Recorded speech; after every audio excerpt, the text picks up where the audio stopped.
অনেক দিন আগে নদীর ধারে ছোট্ট একটি গ্রামে বাস করত গরিব কৃষক রহিম। আজও যদি ফসল না হয়, সংসার চলবে কিভাবে? এত চিন্তা করো না, আল্লাহ ভরসা। আব্বা, আমি আজ তোমার সাথে মাঠে যাব। চলো বাবা। হে আল্লাহ, আমাদের একটু সাহায্য করো। আব্বা, একদিন আমরা অনেক সুখী হব। ইনশাআল্লাহ হবে। বিকেলের সময় ঘন জঙ্গল। বাঁচাও, বাঁচাও। কে? কোথায়? রহিম দৌড়ে যায়। গর্তের ভিতর এক বৃদ্ধ পড়ে আছে। বাবা, আমাকে একটু উঠাও। চিন্তা করবেন না। রহিম বৃদ্ধকে টেনে তুলে আনে।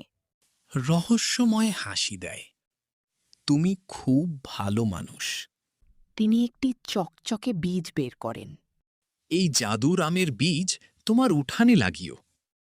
একটা বীজ আমার কি উপকার করবে? এ কি দেখলাম? বৃদ্ধ শুধু হাসেন। হঠাৎ ধোঁয়ার মধ্যে অদৃশ্য হয়ে যান। এ কি দেখল? পরদিন সকাল। আব্বা, বাইরে আসো। সবাই বাইরে এসে অবাক। বিশাল আম গাছ, সোনালি আম ঝুলছে। সুবহান আল্লাহ! এত বড় আম! এটা নিশ্চয়ই আল্লাহর রহমত। রহিম বাজারে আম নিয়ে যায়। এই আম আমি 1000 টাকায় কিনব। 1000 টাকা? লোকজন ভিড় করে। গ্রামবাসী, এমন আম আমরা কখনো দেখিনি। জমিদার করিম দূর থেকে সব দেখে। এই গাছ যদি আমার হতো। রাত। করিম চুপি চুপি রহিমের বাড়িতে আসে। কয়েকটা আম চুরি করে। এবার সব টাকা আমার হবে। করিমের ঘর। করিম আম কাটে। হঠাৎ কালো ধোঁয়া বের হয়। ঘর কাঁপতে থাকে। বাঁচাও, বাঁচাও। বাতাস, ধোঁয়া। ভয় পেয়ে কাঁদে। সকাল করিম দৌড়ে রহিমের কাছে আসে। আমি ভুল করেছি, আমাকে ক্ষমা করে দাও।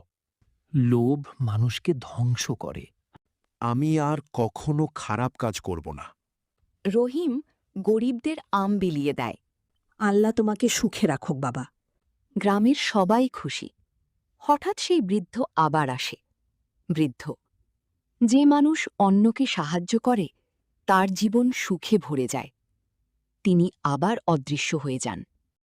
আব্বা, উনি কি জাদুকর ছিলেন? হেসে বলে, হয়তো আল্লাহর পাঠানো কেউ।